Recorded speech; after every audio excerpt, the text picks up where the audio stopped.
ये मुल्क, इसकी फौज, इसकी लीडरशिप और सबसे बढ़कर इसकी आवाम एक है, मुत्तहिद है।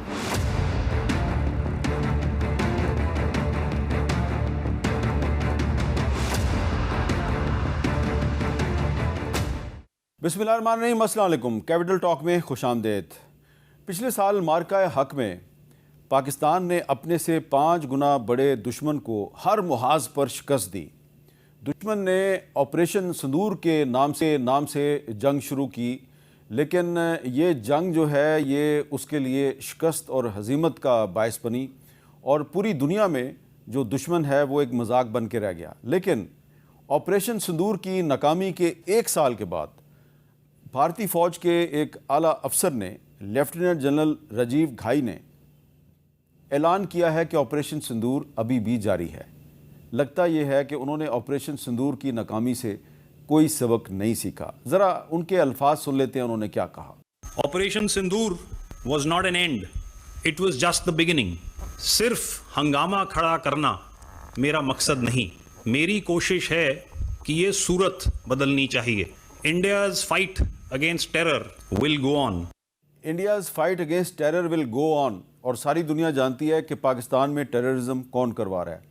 तो आज DGISPR ने एयरफोर्स और पाकिस्तान नेवी के जो नुमाइंदे हैं उनके साथ बैठकर एक प्रेस कॉन्फ्रेंस की और ये साहब जो हैं लेफ्टिनेंट जनरल राजीव घाई, इनके जो ऐलान का जवाब भी दिया। सुनिए उन्होंने क्या कहा। अभी थोड़ी देर पहले इनके आए हुए थे वो DGMO और DG एयर ऑपरेशंस और सीनियर अफसरान, पूरा 1 घंटा वही कहानी सुना के चले गए हो। ये जो वाहियात किस्म का एक ड्रामा उन्होंने लगाया हुआ है बार बार कि जी ये दहशतगर्दी करते हैं, दहशतगर्दी करते हैं, और तुम खुद हो सबसे बड़े दहशतगर्द। ना कुछ बताने को है, ना कुछ कहने को है। पता नहीं कौन से संदूर की तैयारी कर रहे हैं। ये संदूर से निकलते क्यों नहीं? कोई मर्दाना नाम रख लो। ये संदूर तो ख़वातीन को लगाया जाता है। जान छोड़ दो अपनी फ़ौज की, इसको प्रोफेशनल फ़ौज बनने दो। तो ये जो सारी सूरत हाल है कि आज जबकि मार्का हक का 1 साल मुकम्मल हो रहा है, तो एक प्रेस कॉन्फ्रेंस भारत में हुई है और एक प्रेस कॉन्फ्रेंस पाकिस्तान में हुई है। दोनों तरफ की अफवाज ने अपना अपना मौक़िफ़ जो है वो आपके सामने रखा है। और एक अमरीकी मैगज़ीन है फॉरेन अफेयर्स, उसमें एक आर्टिकल शाया हुआ है, ये बड़ा अहम है। और आर्टिकल का टाइटल है why the next India Pakistan war will escalate, और नीचे कहा गया and why America will struggle contain it. और ये जो आर्टिकल है इसमें क्या कहा गया वो मैं आपको पहले बताता हूँ, लेकिन ये जानना ज़रूरी है कि आर्टिकल लिखा किसने है। आर्टिकल लिखा है एलिज़ाबेथ थ्रेल-क्लैड ने। ये स्टिमसन सेंटर से वाबस्ता हैं और ये पहले जो इस्लामाबाद में अमरीकी सफारत खाना है यहाँ पे बतौर एक डिप्लोमेट के अपने फ़राइज़ सरअंजाम दे चुकी हैं। और इन्होंने अपने आर्टिकल में लिखा है कि पाकिस्तान और भारत के दरमियान जो मई 2025 में जो बहरान था वो दरअसल पाकिस्तान और भारत को एटमी जंग के दहाने पर नहीं लाया, बल्कि इस बहरान ने दोनों ममालिक में एक और तसादुम की राह हमवार की। और इस आर्टिकल के आखिर में वो कह रही हैं कि अगली जंग ज़्यादा खौफनाक होगी और इस जंग की आग ज़्यादा तेज़ी से फैलेगी। ये जंग महदूद होगी या कंट्रोल से बाहर होगी, इसका इन्हिसार अभी से किए जाने वाले इक़दामात पर होगा। एग्जैक्ट अल्फाज इनके ये हैं, the fire next time may burn hotter and spread faster.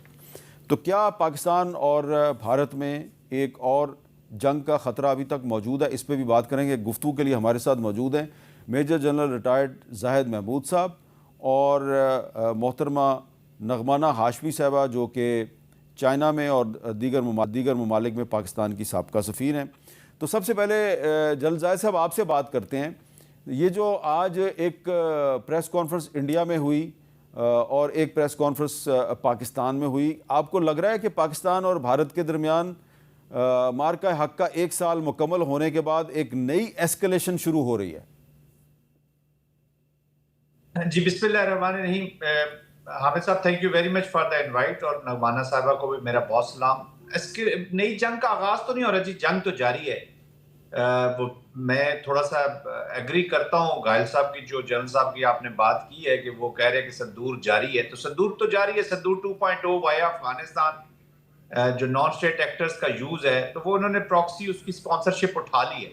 Of course एक बहुत बड़ी हजीमत उठाना पड़ी। ये जो विश्व गुरु का इनका एक कॉन्सेप्ट है या एक हेजमोनिक जो डिजाइन है और वर्ल्ड पावर बनने का जो कॉन्सेप्ट मोदी साहब ने अपनी आवाम को बेचना है या बेच रहे हैं, उसी के कॉन्टेक्स्ट में इन्होंने पाकिस्तान को रिड्यूस करने की कोशिश की। देखिए हामिद साहब, इनका जो ऑब्जेक्टिव है पाकिस्तान के बारे में वो बड़ा क्लियर है। वो एक्सपेंशनिस्ट डिजाइन तो है ही हैं, हिंदुत्व के डिजाइन तो है ही हैं। ये एक्सप्लोजन चाहते हैं पाकिस्तान कि पाकिस्तान एक मरे हुए हाथी की तरह बस इस रीजन में हमारे किसी पॉलिसी को या हमारे किसी डिजाइन को इंटरफेयर ना करे, उसको ऑब्स्ट्रक्ट ना करे। And Pakistan is the only obstruction जो अपनी डिफाइंस की वजह से, अपने डिफेंस पोटेंशियल्स की वजह से और unbounded resolve of the nation की वजह से, कैपेसिटीज और कैपेबिलिटीज होती है जी नेशन के अंदर।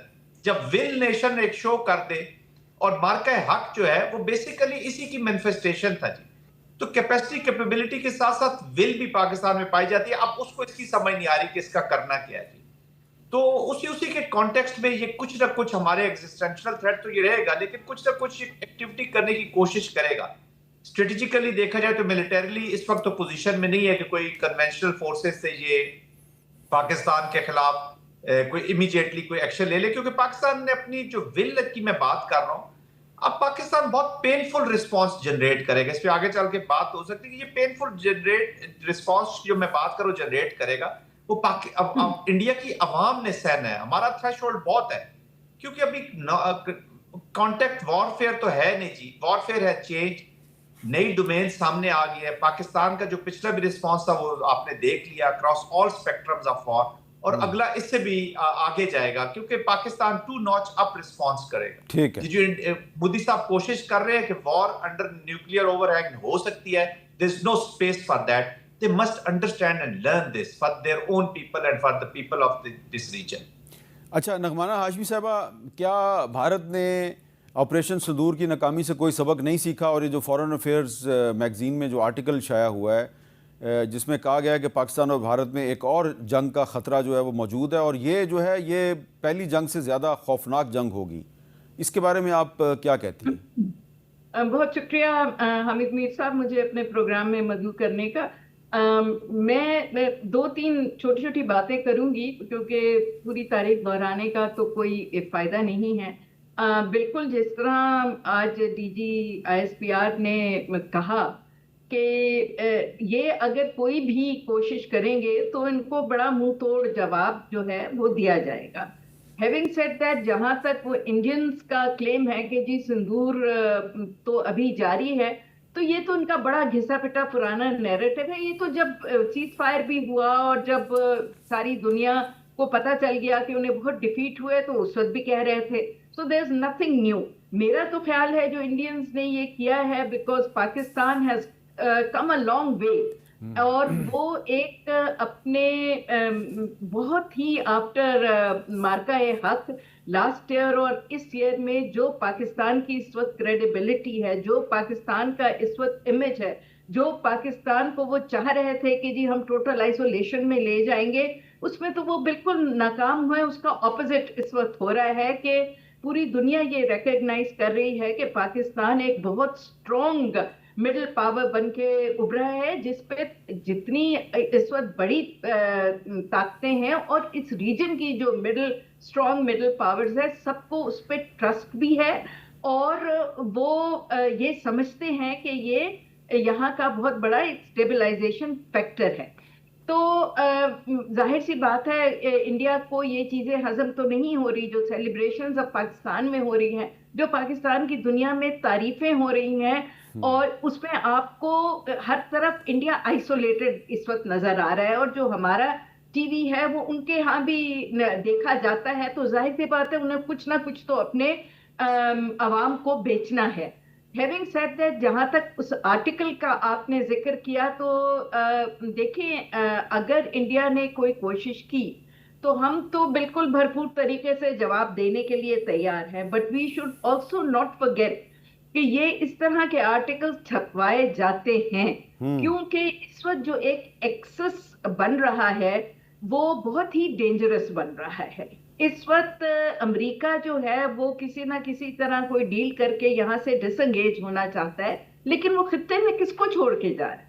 वो खित्ते में इस वक्त ये UAE को छोड़ के जा रहा है, जिसने बहुत ओपनली अपना जो है एक्सेस अनाउंस कर दिया है कि जी इंडिया और इजराइल, और ये बहुत लोग कह भी चुके हैं, लिख भी चुके हैं इस पे, and there is merit in this, कि अमेरिका तो निकल जाएगा, लेकिन बेसिकली इस वक्त यूएई और इजराइल का जो नेक्सस बनेगा, तो इजराइल बेसिकली यूएई में आके बैठेगा, और उसके फिर आगे ईरान भी है और हम भी उसके उसमें आते हैं, और ये इंडिया, इजराइल, अफगानिस्तान और यूएई का नेक्सस बनेगा।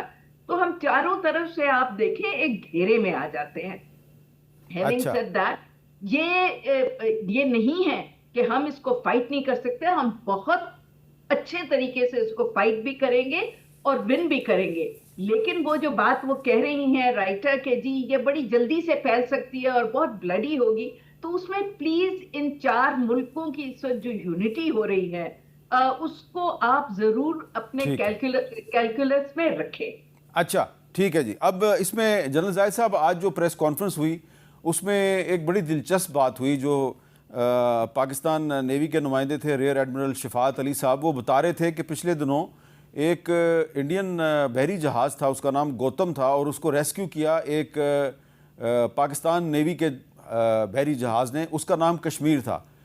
लेकिन बात कैसे हुई ज़रा मैं आपको सुनवाना चाहता हूँ। चंद रोज़ पहले एक फ़नी खराबी का शिकार होने वाला जहाज़ MV गौतम, जिसके अंदर सब क्रू मेंबर्स भारतीय थे, उसके रेस्क्यू के लिए, उसको असिस्टेंस प्रोवाइड करने के लिए हमने पाकिस्तान मैरीटाइम शिप कश्मीर को डिस्पैच किया, और उसने इफेक्टिवली टाइम पे पहुंच के उसको जो भी असिस्टेंस चाहिए थी वो प्रोवाइड की। और ये जैसे मैंने पहले कहा, एक हकीकत उनकी है, Kashmir rescued India. Rescued India. तो ये देखें जी, कश्मीर रेस्क्यूड इंडिया। कश्मीर जो है वो पाकिस्तानी बहरी जहाज़ था, गौतम जो है वो इंडियन बहरी जहाज़ था। कश्मीर रेस्क्यूड इंडिया, ये गिरा लगाई बीच में, लुकमा दिया DGISPR ने। लेकिन आज जो प्रेस कॉन्फ्रेंस इंडिया में हुई है, भारत में हुई है, लेफ्टिनेंट जनरल राजीव घाई साहब की तरफ से, उसमें उन्होंने कोई शुक्रिया अदा नहीं किया कि तमाम तर जो टेंशन है पाकिस्तान और इंडिया की, उसके बावजूद पाकिस्तान नेवी ने एक इंडियन बहरी जहाज़ जो है, जो टेक्निकल ख़राबी का शिकार था, उसको रेस्क्यू किया, उनकी मदद की। कोई शुक्रिया अदा नहीं किया। उन्होंने कहा जी हम ऑपरेशन सिंदूर को जारी रखेंगे। तो जनरल जाहिद साहब, मैं आपसे पूछना चाहता हूँ, ये जो आप कह रहे थे कि हम अगर उन्होंने दोबारा कोई जारहियत का इर्तिकाब किया तो हमारा रिस्पॉन्स बहुत पेनफुल होगा, तो ये पेनफुल रिस्पॉन्स कैसे देंगे हम? देखिए, हमें सब जो फ्यूचर का कॉन्फ्लिक्ट है, नॉन स्टेट एक्टर्स का यूज तो वो करते रहेंगे। जो बलोचिस्तान में है, सिमरिंग एनवायरनमेंट्स हैं, उसमें स्ट्रेटेजिक थोड़ा सा लेवल्स आ जाते हैं। आपको याद होगा पिछले आपके प्रोग्राम में हमने बात की थी कि जो एक्टर्स बलोचिस्तान को डिस्टर्ब कर रहे हैं, और खैबर पख्तूनख्वा में टेक्निकल लेवल पे ये ऑपरेशंस करते रहेंगे। पेनफुल से मेरी मुराद ये है कि ये वहीं से कॉन्फ्लिक्ट अब आगे शुरू होगा जहां पे खत्म किया पाकिस्तान ने। दे वर एम्बैरेस्ड। पेनफुल से मुराद है कि अगर वो पाकिस्तान की जिस तरीके से उन्होंने सिविल आबादी को हिट किया था जी, मसाजिद मारी गई थी, हमारा हवा 4 साल की बच्ची मारी गई, इर्तजा मारा गया, मसाजिद को हिट किया गया। वी ऑल नो कि वो टारगेट्स क्या थे जो उन्होंने हिट किए, ऑल सिविलियन टारगेट्स। उसके बाद फिर उन्होंने हमारे एयर बेसिस को टारगेट करने की कोशिश की, उसके बाद फिर सिविल एरियाज को टारगेट करने की कोशिश। पाकिस्तान ने इन रिस्पॉन्स जितना भी अपना पोटेंशियल शो किया, जो रिस्पांस किया था, जिस पे DGISPR ने कहा था वेट फॉर आवर रिस्पांस, तो our response was mounted on targets, military targets. 29 के 29 मिलिट्री टारगेट्स थे जी। ब्रिगेड हेडक्वार्टर्स थे, बटालियन हेडक्वार्टर्स थी, S-400 बैटरीज थी, एयरफील्ड्स थी, सारी ऑल मिलिट्री टारगेट्स। अच्छा, वो बड़े कंफर्टेबल है जी इस रिस्पॉन्स से।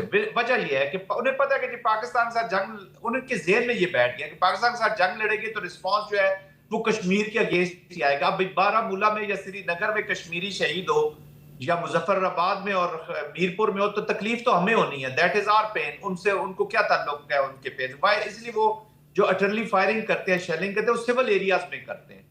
कश्मीर के सिविल एरियाज में घरों पे इंटिमिडेशन, कोर्जन, मुसलमानों के खिलाफ, ला इलाहा इल्लल्लाह मोहम्मद रसूलुल्लाह के हेट अगेंस्ट। अभी 9 मिलियन वोटर्स जो इन्होंने गायब किए हैं और ये इलेक्शन जीता है, स्टेट इलेक्शन, वो मैक्सिमम वो मुसलमान है और माइनॉरिटीज है।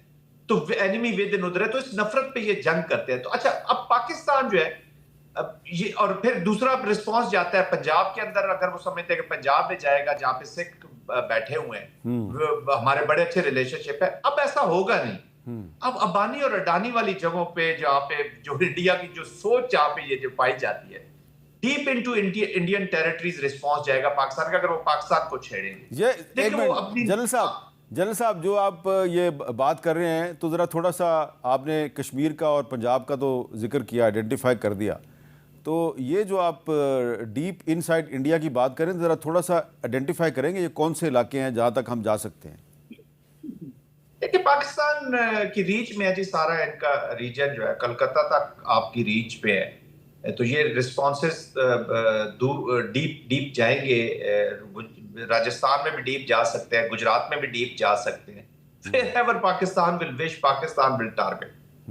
इंडिया की आवाम ने अभी तक जंग देखी नहीं है। मैं कोई ह्यूब्रस या जंग के वो जुनून में या उस पे बहक के बात नहीं कर रहा मीर साहब, मैं आपको रियलिटीज बता रहा हूँ। पाकिस्तान की पॉलिटिकल मिलिट्री लीडरशिप की जो विल है वो तो उन्होंने देख ली है। आपको याद होगा कि वो इसी शक में रहते हैं कि पाकिस्तान इस एस्केलेशन को आगे नहीं ले जाएगा, और ये जो उनका शक है कि ये न्यूक्लियर थ्रेशोल्ड के नीचे रखेगा, ये भी this is a very dangerous phenomena. Pakistan की जो वाइटल इंटरेस्ट है आपको फौज रखने का, आपकी बड़ी ताकत होने का, आपको स्ट्रेटेजिक पावरफुल वेपन्स रखने का क्या फायदा अगर वो वॉर को डिटर न कर सके। ठीक है, पाकिस्तान चाहे न्यूक्लियर डोमेन में हो, चाहे कन्वेंशनल डोमेन में हो, चाहे जिस डोमेन में भी जाएगा, पाकिस्तान डेटरेंस मेंटेन रखेगा। अगर नहीं रख सकेगा, जिस तरह इन्होंने अभी 8 जगहों पे हमला किया, तो पाकिस्तान उसको इमीडिएटली रीगेन करेगा। पुलवामा में चले जाए, उसके रिस्पांस में आपको याद होगा जब कुलभूषण ये चाय पीने यहाँ पे आए थे, उनके पायलट क्या नाम है, अभिनंदन, तो पाकिस्तान पे बड़ा प्रेशर था। यू नो एग्जैक्टली पाकिस्तान की मिलिट्री लीडरशिप है, इनको 1-2 मिसाइल यार फायर करने दो, फेस सेविंग दे दो, और बड़ी ताकतों की तरफ से ये आपके ऊपर प्रेशर। तो पाकिस्तान का रिस्पांस उस वक्त भी यही था कि रिस्पांस हम जनरेट करेंगे, और अगर वो 4 मारेंगे तो हम 8 मिसाइल फायर करेंगे, और पाकिस्तान वाज ऑल लोडेड। आपको भी याद है। अच्छा, फिर पहलगाम में भी यही हमें एक्सेस करने की कोशिश की। इनके जो लीडर्स हैं इस वक्त, जो बड़े सिक्योरिटी एडवाइजर, वो पाकिस्तानी मिलिट्री लीडरशिप से भी डायरेक्ट बात करना चाहते थे। ये भी मैं आपको बता दूं, जो कहते हैं ना कि मैं जाना नहीं चाहते थे जी, हम तो अमेरिका से रिक्वेस्ट नहीं की है, हालत ये थी इन लोगों की, because air force was out of action. ये शुक्र करें एस्केलेशन का कंट्रोल पाकिस्तान के पास था। But having said that, escalation से इंडिया अपने ये ऑब्जेक्टिव्स हासिल नहीं कर सकता। बड़ी बड़ी ताकतें हमने देख ली है रीसेंट रीजन के अंदर, आपने देख ली है। आप एस्केलेशन से टारगेट हासिल नहीं कर सकते। Pakistan will use all available means to defend its vital interest, चाहे वो हमारा पानी हो, चाहे हमारा कश्मीर हो, चाहे हमारा न्यूक्लियर हो, चाहे हमारी टेरिटोरियल इंटेग्रिटी हो, या हमारी सॉवरेनिटी हो। ये पांचों हमारे नेशनल वाइटल इंटरेस्ट हैं, और this leadership is very serious leadership. न ये क्रिकेट वाली डिप्लोमेसी करेगी, और न ये वो करेगी ये रिस्पांस से।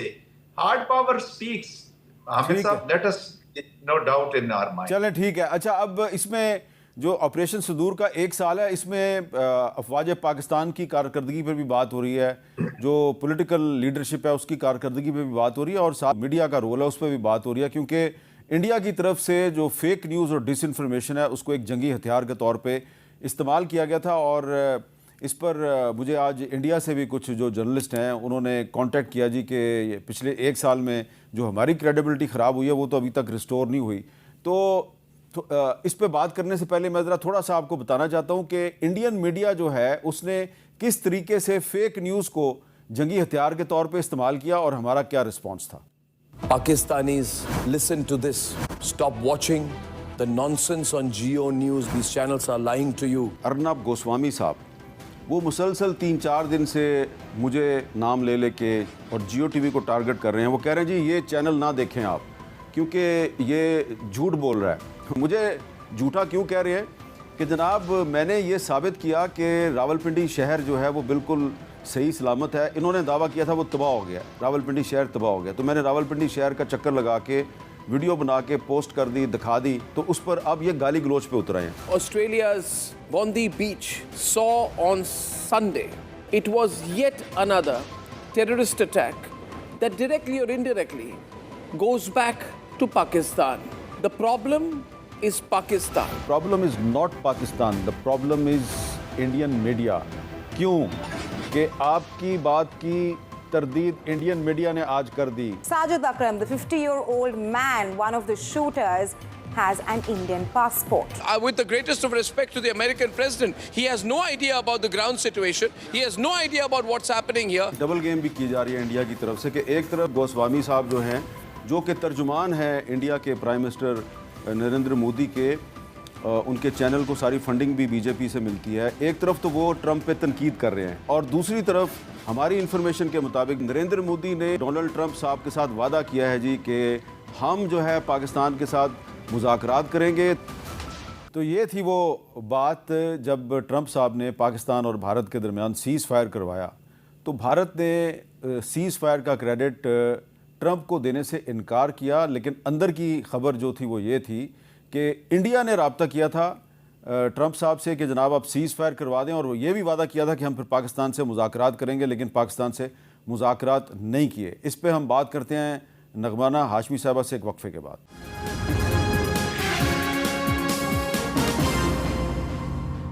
कैपिटल टॉक में दोबारा खुश आमदेद। एम्बेसडर नगमाना हाशमी साहबा, जो ट्रंप साहब ने पिछले साल पाकिस्तान और भारत में जो सीज़ फायर करवाया था उसका क्रेडिट पाकिस्तान ने तो दिया ट्रंप को, लेकिन इंडिया ने वो क्रेडिट ट्रंप को नहीं दिया, जिस पे ट्रंप साहब ने फिर काफ़ी ह्यूमिलेट भी किया इंडियन प्राइम मिनिस्टर को। लेकिन जो वादा किया था इंडिया ने ट्रंप के साथ कि हम सीज़ फायर के बाद जो है वो पाकिस्तान के साथ इंगेजमेंट भी करेंगे, तो वो वादा तो उन्होंने पूरा नहीं किया। आपको लग रहा है कि आने वाले वक्त में अगर ईरान और अमेरिका के दरमियान को डील हो जाती है तो उसके बाद ट्रंप जो है वो इंडिया को कहेंगे कि जनाब अब आप पाकिस्तान के साथ बातचीत करें क्योंकि मैंने तो सीज़ फायर इसीलिए करवाया था, या इंडिया जो है वो ये बातचीत की तरफ नहीं आएगा और पाकिस्तान के साथ कशीदगी में इजाफा करेगा? देखिए, जहाँ तक ट्रंप को क्रेडिट ना देने का सवाल है तो वो तो उनका अंडरस्टैंडेबल है, बिकॉज इंडिया ने हमेशा ये अपनी पोजीशन रखी है कि जी ये तो बायलैटरल इशू है और ये हम किसी थर्ड पार्टी को इसमें इन्वॉल्व नहीं होने देंगे। ट्रंप साहब ने वेरी राइटली जब उसको अपनी मीडिएशन ऑफर की तो उसको उन्होंने ये साबित कर दिया कि कश्मीर जो है वो एक इंटरनेशनल इशू है, वो यूएन के एजेंडे पे भी है और इसका हल होना चाहिए बिकॉज ये एक फ्लैश पॉइंट है। तो जब इतना बड़ा नैरेटिव उनका जो था वो बेसिकली ऑपोजिशन वो तो डाइल्यूट हो गई ना बिल्कुल, और तो इसलिए उन्होंने उसको एक्नॉलेज नहीं किया, क्योंकि वो एक्नॉलेज करने का मतलब ये है कि बहुत खुले आम ये बात एक्नॉलेज करना कि ये बिल्कुल इंटरनेशनल इशू है, इसका रेजोल्यूशन चाहिए और ये सिर्फ बातचीत से आगे बढ़ सकता है। तो उसके तो ये जो मुझे लॉजिक समझ आती है सिंपली ये है। दूसरा जहां तक ये है कि वो अभी एग्रेवेट करेंगे या वो अभी बातचीत की तरफ आएंगे, तो देखें डोनाल्ड ट्रंप साहब ने तो उसके बाद भी कई दफा कहा है कि जी अभी ये कश्मीर वाला इशू जो है इंडिया पाकिस्तान वाला ये भी हमने रिजॉल्व करना है। तो अब अभी तो सारी दुनिया जो है वो बिजी है इसमें, ईरान और यूएस के और इजराइल के कॉन्फ्लिक्ट के अंदर। आई एम श्योर कि जिस तरीके से पाकिस्तान इस वक्त उभर के सामने आया है और जिस तरीके से इंडिया एक्सपोज हुआ है, ये एक तो 2-3 दफा सोचना पड़ेगा इंडिया को कि अगर वो एस्केलेट करने की तरफ आएंगे, क्योंकि इंडिया इस वक्त आइसोलेटेड है और पूरी दुनिया इस वक्त पाकिस्तान के पीछे खड़ी हुई है, यू नो। और इनका जो ये नैरेटिव है कि जी ये इंडिया पाकिस्तान एक टेररिस्ट स्टेट है, वो तो बिल्कुल अब चूरन बिकने वाला नहीं है। Nobody wants to accept that. तो इस वक्त फ्रस्ट्रेशन में अगर वो कोई इक़दाम उठाए, कोई हरकत करे और इजराइल की शय पे या ये सोच के जी हम इनको 2 वॉर, ये ऑफकोर्स जन साहब बेहतर बता सकते हैं कि उन्होंने बिल्कुल इस वक्त अफगानिस्तान को जो है अपनी मुट्ठी में लिया हुआ है कि वो कोई 2 फ्रंट सिचुएशन क्रिएट करके शायद हमें डरा देंगे या शायद हम जो है इंटिमिडेट हो जाएंगे। तो आई थिंक ये थोड़ा सा उनका गलत परसेप्शन है। क्योंकि हम जिस स्टेज ऑफ अपने आर्म फोर्सेस के प्रोफेशनलिज्म पे हैं और जिस किस्म की हमारी अब टेक्नोलॉजिकल सुपीरियॉरिटी है, particularly with the new Chinese communications technology and radars and defense systems, I think हम में more than enough capability है कि हम two front situation भी अगर इंडिया क्रिएट करे तो हम उसका भरपूर तरीके से जवाब दे सकते हैं। और जैसे जनरल साहब ने कहा कि हमारे पास जो इस वक्त मिसाइल्स और चीजें हैं जो अभी हमने यूज नहीं किए थे, उनकी रेंज बहुत ज्यादा है और पूरी इंडियन टेरिटरी उसकी रेंज में आती है। तो ये डोनाल्ड ट्रंप साहब अगर इस उससे फारिग हो जाते हैं और बाइज्जत तौर पे उनको कोई फेस सेविंग मिल जाती है, तो आई एम श्योर कि वो चाहेंगे कि पाकिस्तान तो फिर इंसिस्ट करेगा कि जी अब इसको नेगोशिएशंस कोई आप इस तरफ भी देखें, इंडिया पे प्रेशर डालें, बिकॉज इसको सॉल्व किए बगैर कश्मीर के इशू को तो ये तो फ्लैश पॉइंट रहेगा। अच्छा, तो अब इस पे मैं जरा किस तरफ जाते हैं। जनरल जायद साहब, आपसे मैं ये पूछना चाहूँगा कि क्या आपको लग रहा है कि अगर ईरान और अमेरिका में कोई एग्रीमेंट हो जाता है तो उसके बाद ट्रंप साहब जो हैं उन्होंने चाइना भी जाना है, तो ट्रंप साहब जो हैं वो कोशिश करेंगे कि एक और क्रेडिट ले लें और पाकिस्तान और इंडिया के दरमियान भी कश्मीर का मसला हल करवाने की वो कोशिश कर सकते हैं, या इंडिया इस तरफ नहीं आएगा? देखिए, इस वक्त तो सिचुएशन या कंडीशंस ऐसी नहीं है जी, environment is not like that कि इंडिया इसको सॉल्व करना चाहेगा। Why would India like to solve it? India को फ्रिक्शन चाहिए। हामिद मीर साहब, इंडिया का जो स्टेट का जो नैरेटिव है कह लें, या जो इसका स्ट्रेटेजिक थॉट या जो स्ट्रेटेजिक थॉट प्रोसेस है, वो रिवॉल्व अराउंड ही दो चीजों के करता है। एक हेट बेस्ड आइडियोलॉजी हिंदुत्व की और दूसरी फ्रिक्शन। इनको ब्लड चाहिए, इनको फ्रिक्शन चाहिए एक्सपेंशनिस्ट डिजाइन्स के लिए।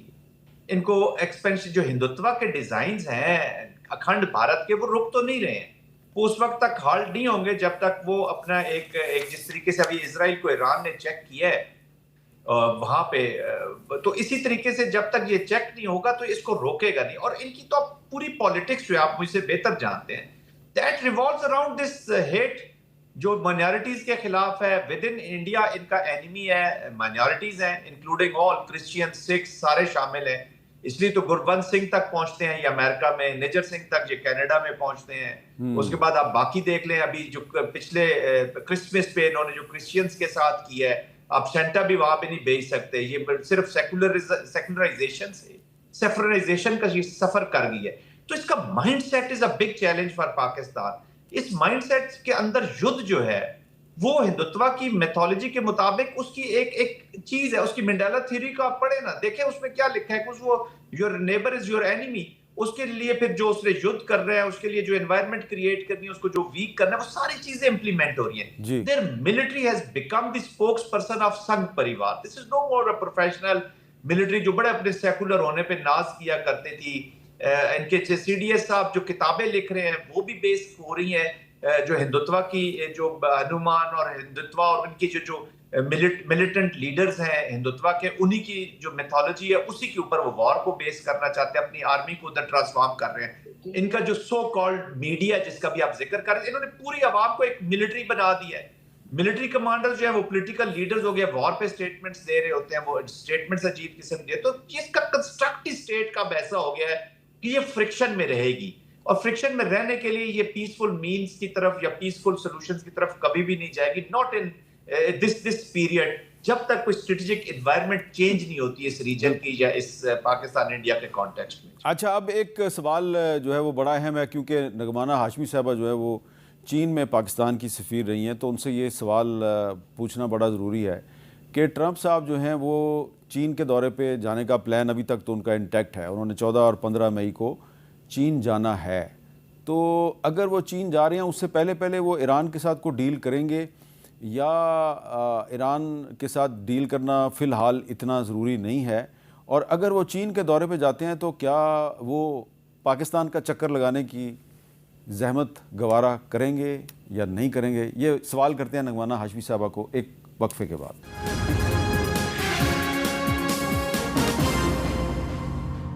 कैपिटल टॉक में दोबारा खुश आमदेद। हमारे साथ मौजूद हैं नगमाना हाशमी साहबा, जो चीन में पाकिस्तान की साबका सफ़ीर हैं, और major general retired Zahid Mahmood साहब। नगमाना हाशमी साहबा, आपको याद होगा कुछ दिन पहले हमारे प्रोग्राम में आपने ये कहा था कि जी ट्रंप साहब जो हैं वो कोशिश करेंगे कि चीन के दौरे से पहले ईरान के साथ उनकी डील हो जाए, और आप काफ़ी ऑप्टिमिस्टिक भी थी।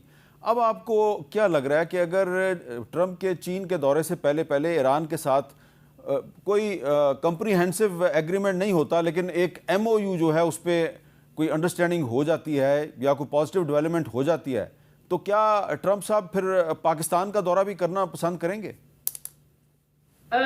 देखिए, जहाँ तक ईरान के साथ एग्रीमेंट का ताल्लुक है, तो इंडिकेशंस तो सारी यही आ रही हैं कि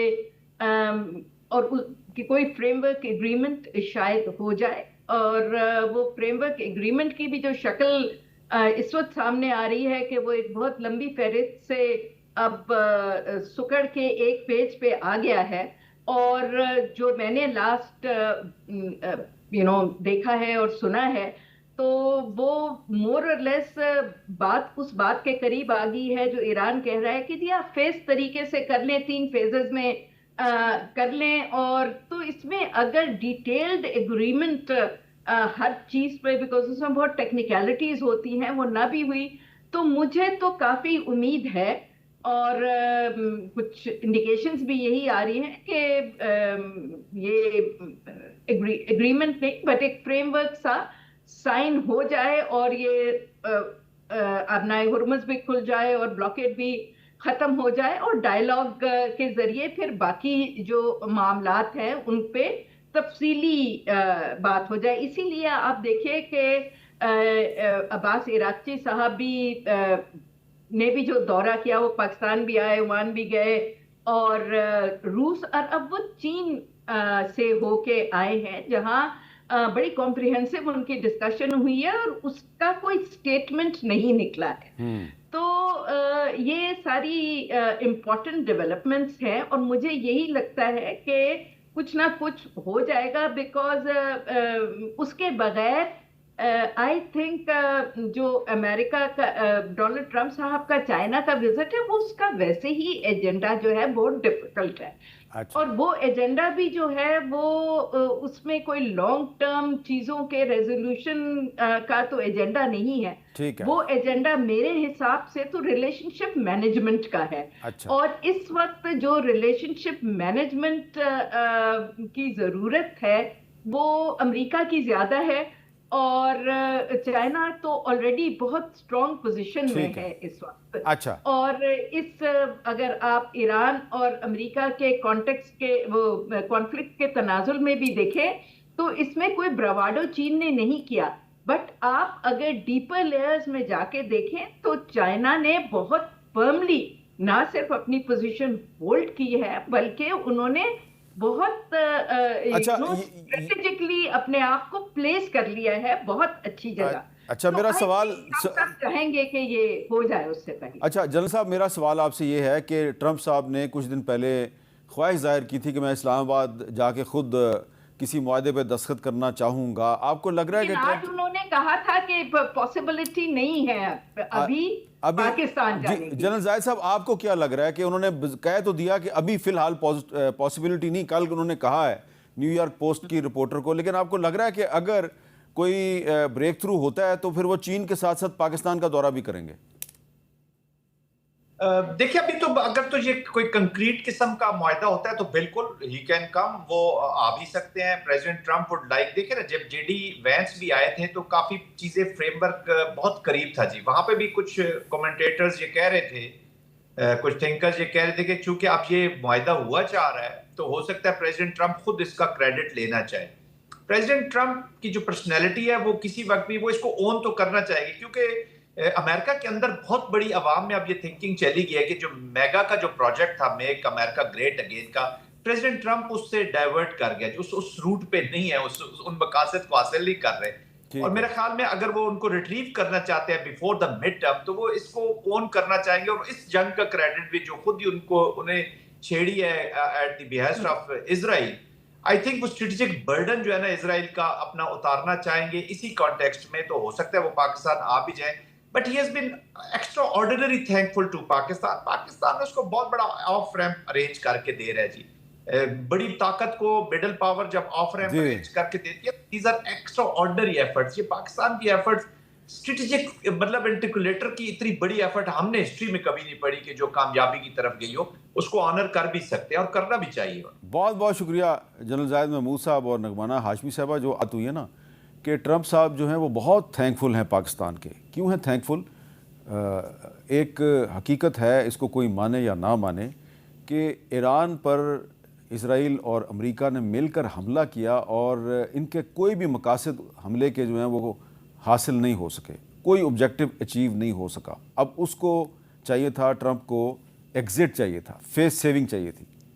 पाकिस्तान ने मीडिएटर बन के ट्रंप को फेस सेविंग दिया है। तो शुक्रिया अदा करने के लिए पाकिस्तान तो आना चाहिए।